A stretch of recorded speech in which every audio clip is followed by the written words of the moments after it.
আসসালামু আলাইকুম, সবাইকে স্বাগতম। প্রিয় শিক্ষার্থী বন্ধুরা, আজকে আমি যে অংশীদারি কারবার সংক্রান্ত যশোর বোর্ড 2023 সালে যে সৃজনশীল প্রশ্নটি এসেছিল ওই প্রশ্নটির সঠিক সমাধানের চেষ্টা করব। তো চলো শুরু করা যাক। প্রথমে প্রশ্নটা দেখব, প্রশ্নে কি বলা আছে। এই যে প্রশ্নটি আমি উপস্থাপন করলাম, এই প্রশ্নে ক নাম্বারে বলেছে উত্তোলনের সুদের পরিমাণ কত। তো এই অঙ্কে এই যে উত্তোলনের সুদ দেওয়া আছে 10%। আচ্ছা যাই, ক নাম্বারের সমাধানের জন্য এই উদ্দীপক হতে উত্তোলন অংশটুকু আলাদা করে নিই। এই যে ক নম্বরের সমাধানে এইভাবে ছক অঙ্কন করে উপরে আমি উদ্দীপকের কিছু অংশ নিয়ে আসলাম এবং এই ক নম্বরের সাথে যে অংশটুকু জড়িত সেটুকু হলুদ কালার দিয়ে রেখেছি। যেমন বলেছে উত্তোলনের সুদ নির্ণয় 10% করতে হবে, তাই না? এখন উত্তোলন সম্পর্কে কিছু কথা বলা আছে এইখানে। এই যে আসিয়া প্রতি মাসের প্রথম তারিখে 600 টাকা, সোনিয়া প্রতি মাসের মাঝামাঝি 500 টাকা, সামিয়া প্রতি মাসের শেষ তারিখে 400 টাকা করে উত্তোলন করে। এবার আমরা উত্তোলনের সুদ লিখব। প্রথমে আসিয়া, এই যে আসিয়া প্রতি মাসের প্রথম তারিখে 600 টাকা করে উত্তোলন করেছে। এখন এক মাসে 600 টাকা হলে মোট উত্তোলন হবে 600কে 12 দিয়ে গুণ করলে 7200 টাকা। এইটাকে গুণ 10% গুণ 6.5 ভাগ 12। কেন 6.5 হলো? কারণ এই প্রতি মাসের প্রথম তারিখে বললে 6.5 মাসের সুদ ধরতে হয়, ইতিপূর্বে আলোচনা করেছি। 6.5 মানে 6 মাস, 6.5। এবার এইখানে আর একটা বিষয়, সেটি হচ্ছে আমরা যদি প্রথমে এখানে 600 টাকা লিখি তাও হবে, 7200-এর পরিবর্তে 600 টাকা লিখলেও হবে, তখন আর এই 12 দিয়ে ভাগ হবে না, 12 দিয়ে ভাগ হবে না। আর যদি এক বছরের মোট টাকাটা লিখি তাহলে আবার 12 দিয়ে ভাগ হবে। তো এখন পার্সেন্টেজ কাটলে আমাদের হিসেব করলে হবে এই 390 টাকা। এবার সোনিয়া প্রতি মাসে 500 টাকা উত্তোলন করেছে। প্রতি মাসে 500 হলে এক বছরে হবে 5 বারং 60, 6000 টাকা। তাহলে 6000 গুণ 10% গুণ মাঝামাঝি হলে 6 মাসের, সেজন্য এই যে 6/12, এই যে 6/12, 6000 টাকা কীভাবে পেলাম? এই 500কে 12 দিয়ে গুণ। আচ্ছা, এটা পার্সেন্টেজ কাটলে আমাদের হবে এই 300 টাকা। এবার সামিয়া প্রতি মাসের শেষ তারিখে 400 টাকা করে উত্তোলন করেছে। 400কে যদি 12 দিয়ে গুণ করি 4 বারং 4800 হবে। তাহলে সামিয়া 4800 ইন্টু পার্সেন্টেজ, এখানে 5.5 মাসের হবে। কেন 5.5 মাসের হবে? প্রতি মাসের শেষ তারিখে বললে 5.5 মাসের সুদ ধরতে হয়। 5.5 মাস বলতে 5.5 বোঝায়। এখানে হিসেব করলে আমরা পাবো 220 টাকা। এবার এই সবগুলা যোগ করে শেষের ঘরে লিখব। এটি হচ্ছে মোট উত্তোলনের সুদ, মোট উত্তোলনের সুদ। তো বিষয়টি আরেকবার রিপিট করছি, লক্ষ্য করি। প্রতি মাসের প্রথমে যদি বলে 6.5 মাসের সুদ হবে, প্রতি মাসের মাঝে যদি বলে 6 মাসের, শেষে হলে 5.5, 6.5, 6, 5.5। বিষয়টি মনে রাখবো। এই হচ্ছে ক নাম্বারের উত্তর। এখানের একটি বিষয় যে আসিয়া নগদ উত্তোলন ছাড়া 2500 টাকার পণ্য উত্তোলন করেছে। পণ্য উত্তোলনের উপরে সাধারণত সুদ ধরতে হয় না। এই যে উত্তোলনের সুদ দেওয়া আছে 10%, এটি মূলত ওই নগদ উত্তোলনের উপরে, পণ্য উত্তোলনের উপরে না। এবার আবার উদ্দীপকে ফিরে এলাম। উদ্দীপকের খ নাম্বারে বলেছে লাভ লোকসান আবন্টন হিসাব প্রস্তুত করতে। তো যাই লাভ লোকসান আবন্টন হিসাব প্রস্তুত করার চেষ্টা করি। এই যে লাভ লোকসান আবন্টনের ছক আমরা এইভাবে টানতে পারি। আসিয়া, সোনিয়া ও সামিয়া এর লাভ লোকসান আবন্টন হিসাব, তারিখ লিখব, এইভাবে ছক অঙ্কন করব। বিবরণ, টাকা, তবে টাকার কলামে একটা টানলেও হয়, আমি দুইটা টেনেছি অঙ্ক করার সুবিধার্থে। তো এখানে অবশ্যই ডেবিট ক্রেডিট লিখব। অনেক শিক্ষার্থী যে ডেবিট ক্রেডিট লিখতে ভুল করে। আমি একজন সরকারি কলেজের শিক্ষক, যখন ক্লাসে পড়াই তখন দেখি ডেবিট ক্রেডিট লিখতে অনেকেই ভুল করে। তো যাই হোক, এখন আমরা এই সমাধান করব। তো সমাধানের জন্য আমরা একটা কাজ করি, উদ্দীপকের অংশটা উপরে নিয়ে এসে রাখি। এই উদ্দীপকটা নিয়ে আসলাম। এখন উদ্দীপক আনার পরে উপরে যে হেডিংগুলো সব ঢাকা পড়ে গেছে, সমস্যা নেই, নিচে ফাঁকা স্থানে লিখব। প্রথমে লিখব ডান দিকে নিট মুনাফা যদি থাকে। তো নিট মুনাফা লেখার সময় লাভ লোকসান হিসাব লিখলেও হয়, বিশদায় বিবরণী লিখলেও হয়, সমস্যা নেই। তো নিট মুনাফা কত আছে? নিট মুনাফা সাধারণত শেষে থাকে, এই যে নিচে সবার শেষে, একদম শেষে নিট মুনাফা 65,150 টাকা, এটা লিখব। তারপরে বাম দিকে মূলধনের সুদ লেখার জন্য হেডিংয়ে লিখব অংশীদারদের মূলধন হিসাব, মূলধনের সুদ। এখন মূলধনের সুদ তো আমরা এইগুলোর উপর পার্সেন্টেজ কেটে লিখব। এই যে এখানে বলেছে মূলধন উত্তোলনের উপর 10% সুদ, অর্থাৎ এই 80,000 টাকার উপরে 10%। আচ্ছা, নামগুলো আগে লিখি। আসিয়া, সোনিয়া, সামিয়া। 80,000 টাকার 10% হিসেব করলে আমাদের হবে 8,000 টাকা আসিয়ার। সামিয়ার হবে 60,000 টাকার উপরে 10% হিসেব করলে 6,000 টাকা। আর সামিয়া, মাঝখানেটা সোনিয়া, সরি। আর লাস্টেরটা এই 50,000 টাকার উপর 10% 5,000 টাকা। এই সবগুলো যোগ করে এই টাকাটা হবে 19,000 টাকা, মোট মূলধনের সুদ যোগ করে লিখব। তো মূলধনের সুদ লেখার পরে বেতন যেহেতু বসবে না, আর কিছু আছে কি দেখো, এই অঙ্কে ঋণ আছে কিন্তু এই যে 3 নম্বর লাইনে প্রথমে মাঝামাঝি সময়ে সামিয়া 10,000 টাকা ঋণ প্রদান করে। মাঝামাঝি সময় মানে কি 1 জুলাই তারিখে, তার মানে 6 মাসে সুদ হবে 10,000 টাকার উপরে 6% হারে। তো এখানে লিখবো সামিয়া ঋণ হিসাব, ঋণের সুদ কীভাবে হিসাব করব, এই 10,000 ইন্টু 6%, 600 টাকা হবে। 600 টাকা যদি 1 বছরের হয়, 6 মাসের হবে 300 টাকা, 300 টাকা সুদ লিখব। এরপরে এই বাম দিকে আর কিছু নাই লেখার মতো, ডান দিকে উত্তোলনের সুদ আছে এই অঙ্কে, যে ক নাম্বারে মনে আছে, ক নাম্বারে উত্তোলনের সুদ নির্ণয় করেছি, আসিয়া, সামিয়া, সোনিয়া, এখানে লিখব। ক নাম্বার থেকে নিয়ে আসবো উত্তোলনের সুদটা, আমরা ক নাম্বার থেকে নিয়ে আসবো, ক থেকে দেখে দেখে লিখলাম, ক নাম্বারে তো বের করেছি, তাই না। উত্তোলনের সুদ এই যে বলা আছে, উত্তোলনের সুদ 10% ধরতে হবে, কিন্তু আমরা উপরেরটা পেয়েছি মোট উত্তোলনের উপরে 6.5 মাসের, তারপরটা পেয়েছি মোট উত্তোলনের উপর 6 মাসে, শেষেরটা 5.5 মাসের, হিসেব করে 910 টাকা পেয়েছি।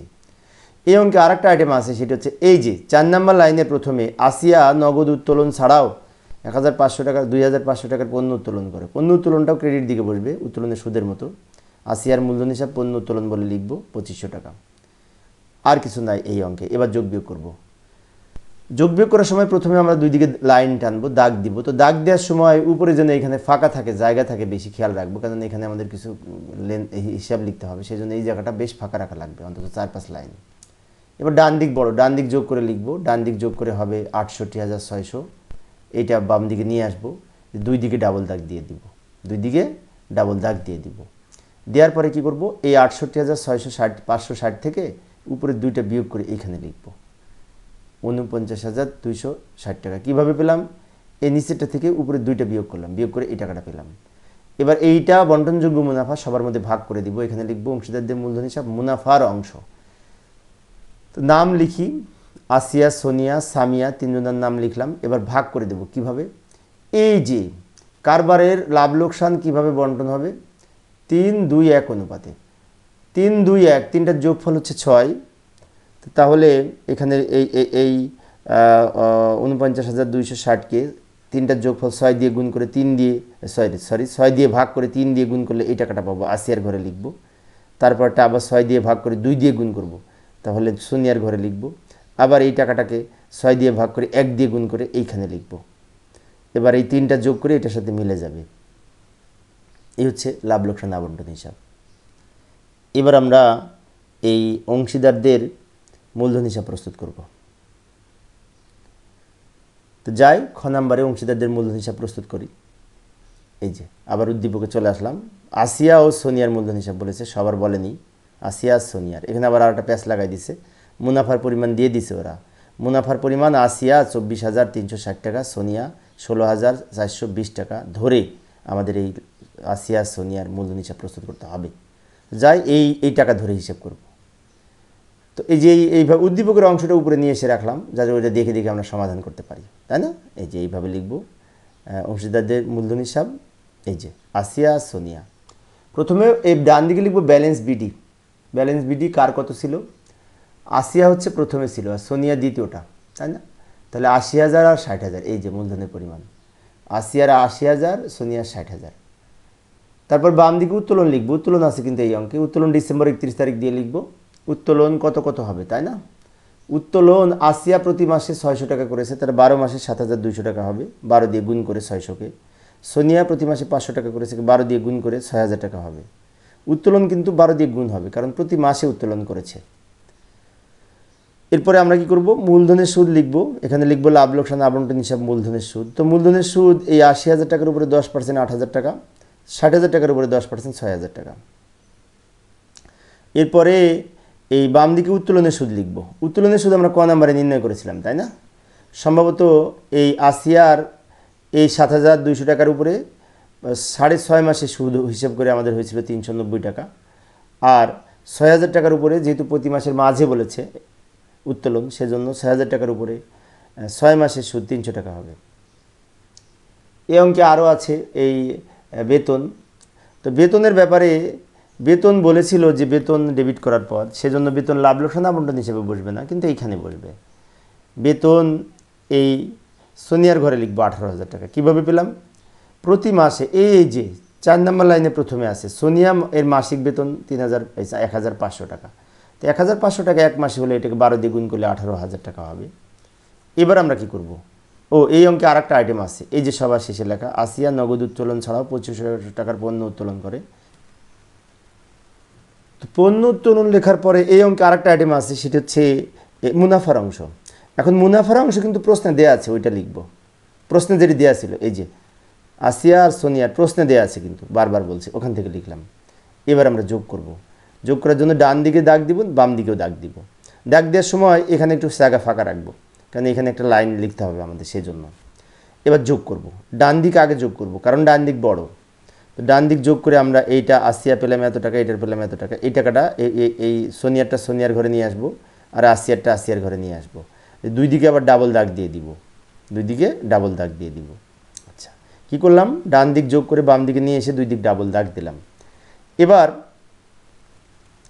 এই টাকা থেকে উপরে 3টা বিয়োগ করব, এই যে 1,12,630 টাকা থেকে উপরে 3টা বিয়োগ করে এই টাকাটা পাবো। তার আগে এখানে লিখব 31 ডিসেম্বর এই ব্যালেন্স সিডি বলে, এই নিচের টাকা থেকে উপরে 3টা বিয়োগ করে এখানে টাকা পাবো। আবার এই নিচেরটা থেকে উপরে 2টা বিয়োগ করে এইখানে টাকা লিখব। বিয়োগ করে লিখলাম, কিন্তু এটা তো পারি আমরা ব্যালেন্স সিডি বিডি করতে, তাই না? এবার এই যে ব্যালেন্স সিডি, এটা ডান দিকে এইখানে চলে যাবে ব্যালেন্স বিডি নামে। এখানে লিখব পরের দিন, এখানে ছিল ডিসেম্বর 31, 2022, পরের দিন জানুয়ারি 1, 2023 হবে। এখানে লিখব ব্যালেন্স বিডি বলে, এই 1,02,540, তারপর হচ্ছে কি যে 94,120 টাকা এখানে লিখব। এইভাবে আমরা এই অংশীদারদের মূলধন হিসাব প্রস্তুত করতে পারি। তো প্রিয় শিক্ষার্থী বন্ধুরা, এই ছিল আমার আজকের আলোচনার বিষয়। আমি অবশ্যই শিক্ষার্থীদের অনুরোধে অল্প অল্প করে আলোচনা করি, একটা করে অঙ্ক। তো পরের ক্লাসে কী করবো একটু দেখে যাই, পরের ক্লাসে কী আলোচনা করব আমরা একটু দেখে যাই।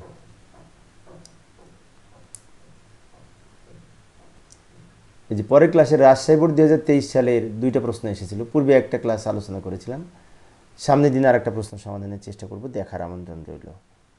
পরিশেষে সবাই ভালো থাকবে এবং সুস্থ থাকবে, এই কামনায় খোদা হাফেজ।